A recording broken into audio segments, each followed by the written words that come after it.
which is about money and finance. And today we decided to focus on branding, personal and business branding, because a lot of times, yes, umefungwa biashara sawa. Alafu, beyond that, is it visible? Does it even get the attention it deserves? And maybe it's because not just about advertising it, but you've not branded it and no one knows about it.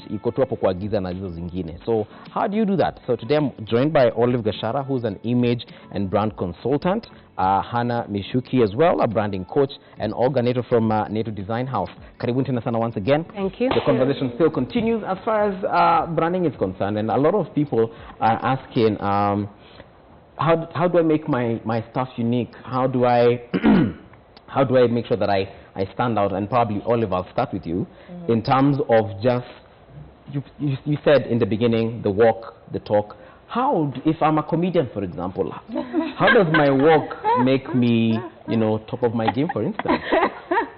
Okay, you don't have to walk like a comedian. Yeah. I don't know what I don't really walk like with a swing. No, but it's a confidence factor.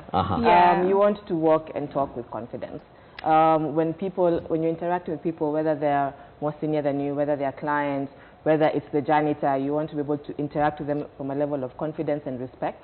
And the way you carry yourself, you know what happens in societies, I could be talking to you, but then there's like 5 people consciously or subconsciously observing you, right? So it's really about how you carry yourself, being able to dress appropriately, whether you're formally dressed or casually dressed, being well-groomed. Even comedians need to be well-groomed. Yeah. Regardless apart from Kihenjo. No, even so you're dressing, you're grooming, looking and carrying yourself like you respect yourself, then you'll command respect from other people. And to your point of being visible, I like to say doing business without advertising is like winking at a girl in the dark.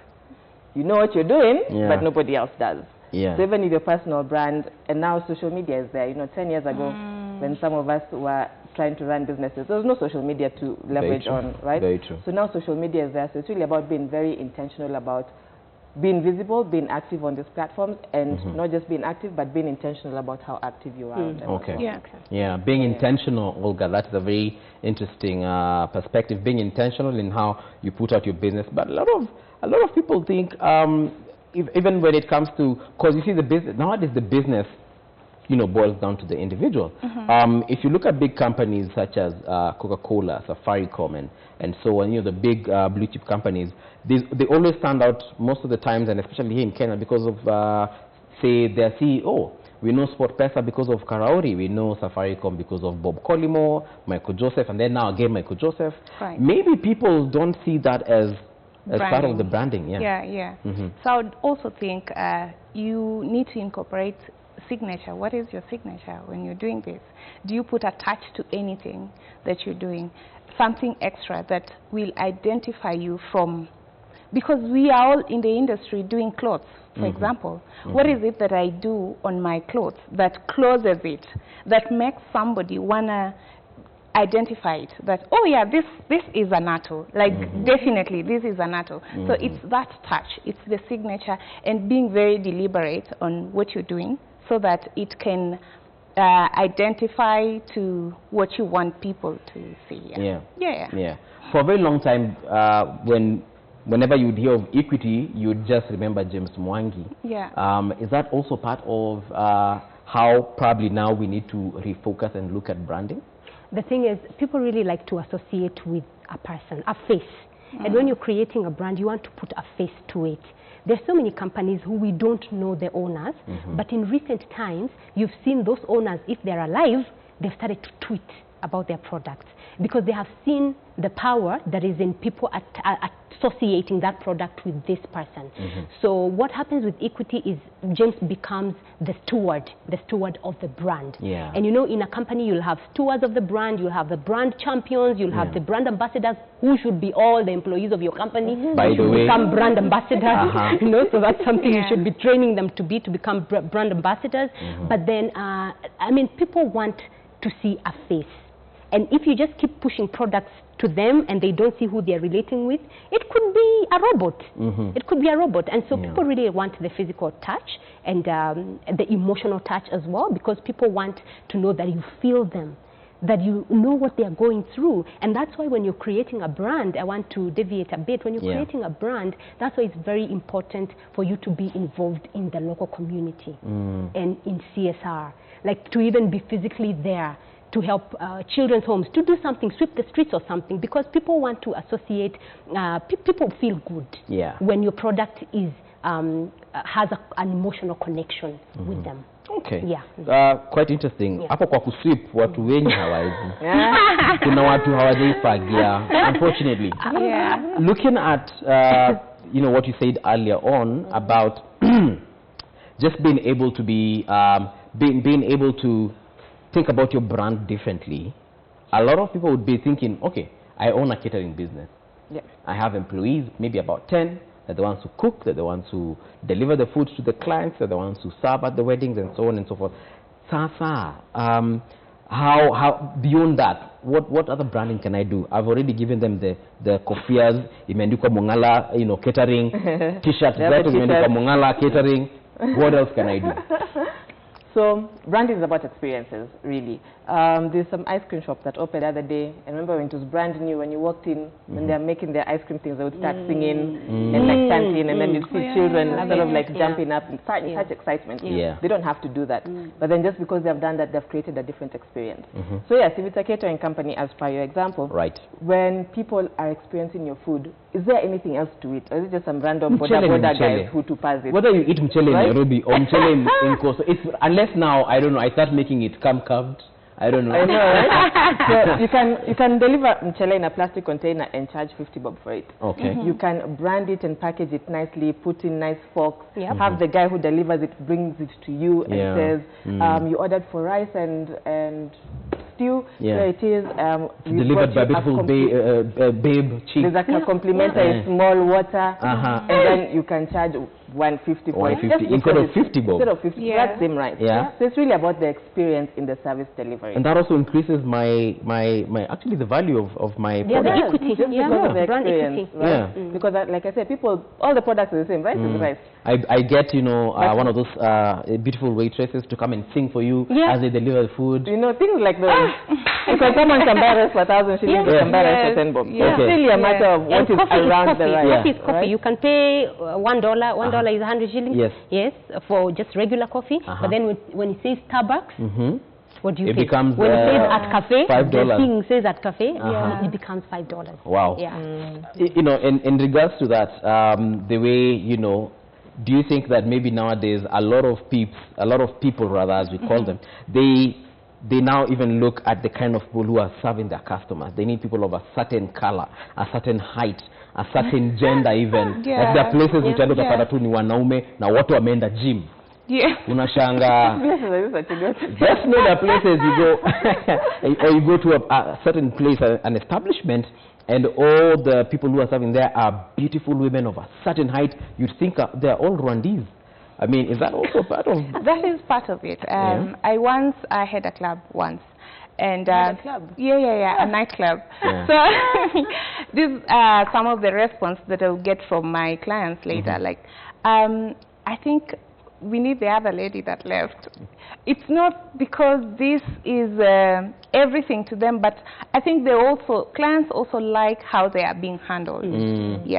So if they feel that this personality gets them right, then that is what they want. Because today, as a business owner, you have to listen to your clients. You are not going to force them that, no, in my business, me, I'll have men. Me, I'll only have women. You have to listen to what is the need, what do they want. And so if they just like light chicks, if they just like chicks, if they just like these chicks, like just give your clients what they want. Because they want their value. Let's look at a few messages on WhatsApp. Hi, I'm Betsy. Which is the best branding strategy for marketing a book that's on Amazon to bring in money or generate income? You look like you read a lot of books. Maybe I do read books. But then I would like to probably ask her, who's your target market? Who are you selling this book? What's the first thing I thought of? What book is that? Is it about love and romance? Is it about another one I'm reading called the Cuban affair? Okay. Is it a thriller? You know, is it a business book? And so who's your target market? Once you know that, then you know the kind of communication to give them and the method to use to communicate it to them. Right. Whether on Amazon or Facebook or wherever you want to market it. Yeah. And so maybe I will also tell that Kenyans don't really buy books on Amazon that much. So if Kenyans are her target market, then maybe that's the wrong platform to put it on. But if her target market is outside expatriates, the diaspora, then that's a whole different ball game, and should probably use social media more than anything else to push the book, as well as probably put out ads that push it on into those markets. But for the Kenyan market, I don't think they would be buying it from Amazon. Okay. Another WhatsApp message as well coming through on our social media handles. Morning K24. I want to agree with Olive that a lot of high-end businesses sustain themselves because the owners have realized that sometimes customers don't really buy the product as imagined, but we actually buy the people. This is Frederick from Nairobi. Thank you very much, Frederick. We have a caller on the line as well. Good morning. Hello. Hi, good morning. Good morning to you too, madam. How are you doing? I'm okay. All right, Beatrice, what is your question or comment? Okay, nitaongea Kiswahili. Yeah, niko nauliza. Uliza. For example, me nauzia online, nauza viatu. Okay. I buy them from Misri. And then I put them on Facebook. All right. And then nikizipost na jaribu kuripia through, there is a Facebook advert. They charge. So I pay those charges, then the Facebook advertises for me. Okay. I have a problem because like nilikuwa na 100 likes kwenye watu wananifuata. And now the page ilifungwa. Yes. They don't explain why walifunga, but they have been giving me warnings like wanafunga, najaribu kutumia message, wananifungulia, hivyo hivyo. Okay. So now it may turn my business upside down because the clients when you napata from Facebook page, I cannot access to them like wanawaone adverts zangu because now I cannot boost, I cannot promote my page. So I was asking those naona kama nimekupatizwa kwa hapo, nimewasikiza sana, nikaona wananisaidia sana. Yes. What can I do? How can they advise me to do on my business? Because all those people walikuwa wananiona through adverts. Now, how can I access to them? Sawa, Beatrice. All right. Thank you very much, Beatrice. I think nimeelewa swali lako. Alright. So, what Beatrice is saying, and probably because you're also in the clothing business, I don't know. How do you do your advertising? Do you do advertising on Facebook, and Instagram, and Twitter? I am on most of the social media platforms. Yes. All right. So what? Because amesema page yake ni kama ilifungwa na Facebook. Obviously, you don't work for Facebook. Yeah. But how would you advise her to go about advertising on social media? So there must have been something that happened that led to that one. So one, it's never too late. She can start another page as well. But also, her work should be able to sell. I get a lot of referral and just the return clients more than the people that I get on social media. Yes. So it's also true that social media helps me get the word out, helps me in branding, or maybe the know-how that you could know that I'm there. Yeah. But then real business is off social media. Okay. Yes. Real business is off social media. I was going to say the same thing. Facebook doesn't have as much conversion rate as we think it does for actual purchases. Yeah. But it's great for brand building. It's great for people knowing that you exist and you sell shoes. But then other people will buy off Facebook. I'm not very sure. Instagram has a slightly better return. Right. And WhatsApp, now you have WhatsApp for business. You can actually be able to interact with your customers on a one-on-one. And then they can be able to now follow through and sort of close it. Right. So it's not the end of the world for her. She can always start again. Yeah. I don't know. What do you think about her situation? No, I agree. I mean, like she said, there's a reason why probably the page was closed. Maybe somebody reported she breached some, I don't know, do I call it contract? Some rules and regulations. Or someone reported it. Or someone just reported. Some people will just do that, you know. And so, like she said, you can start another page. And again, like she said, it's for branding purposes. Because you might get 1,000 likes and nobody really interacts and zero purchases. Because you're looking for you're looking for engagement in the posts. And you're looking at is somebody actually going to come and buy? So it's really for brand. And so that if somebody hears somebody who's looking for a shoe, then they can refer them to somebody they saw on Facebook. So it does work, but the likes should not deceive you that 100 likes, 100 pairs of shoes are gone. Yeah. Yeah. You guys are making me feel bad. I was just about to post my chapatis on. No. You go ahead. Post them. Go ahead. Because that's what you see. Audiences you probably saw the guys in the building, but audiences Olive, wow. Audiences live on different platforms. Yeah, so I agree. If you have your audiences on Facebook and they can buy your chapati, post it away. I want to take a look at another WhatsApp message as well coming through on our social. This one is from Stephen Wambua, and you're saying, good morning, Buvi. My contribution is branding equals to reputation. Yes. It's a process and needs consistency. Brands are bought, commodities are sold. Wow. Okay. Brands are bought, commodities are sold. Olive, probably you want to say something about that as well. Kibaya chajiuza, kizuri chajitangaza. Yeah. Okay. So that's very true. Kibaya chajiuza, kizuri chajiuza. It's a bit wrong, but I remember that. Kizuri chajiuza, kibaya Tembeza. I used to write initials. Olga, you sell commodities. Yes. Do you agree with him? Business equals to reputation, or rather he said something about reputation and then commodities branding is equals to reputation. Sort of, yes. Okay. Because I think you should sell what people should get what you advertise, or what you give them is the exact thing that they should fall for what you say you are. Okay. Yeah. Okay. I want to take just 2 minutes to discuss rebranding, because like you said earlier on, people do a lot of consistency is good, right? But what you what you said earlier on is the way you started your brand in 1950 is not how you should be advertising it right now in 2020, because obviously some of the people that you used to sell to in 50s are dead. Yeah. So how do we rebrand? When do you know it's the right time to rebrand? Well, rebranding comes when you're no longer relevant. So for example, you've been selling this product, it's really just not hitting. It used to hit, it doesn't hit anymore. Before you rebrand, you should probably think of ways to improve. Look at what is not working. Is it the colors? Because people play down colors a lot, and colors are also very, very important. Because if you study colors, which is important when you're doing a brand, you see that different colors evoke different emotions. Okay. Yellow, red, blue, right? And so if it's probably a certain color that you're using for something and people relate that with a totally different thing. Oh, no, I'll give you a good example. Can I give you a good example? Corona. Corona is a beer. Corona is a beer. And I went to the tribe over the weekend. Sometimes I like to have a beer. And I looked at the menu. I was like, Corona. Then I was like, oh, Corona. No. Corona. You see, already that, I'm already associating. You're a fan of Corona. I know. But you see, do you know, after that, it was so funny, because after that I was watching CNN, and a lot of people in the US have stopped taking Corona. Wow. The sales are going down.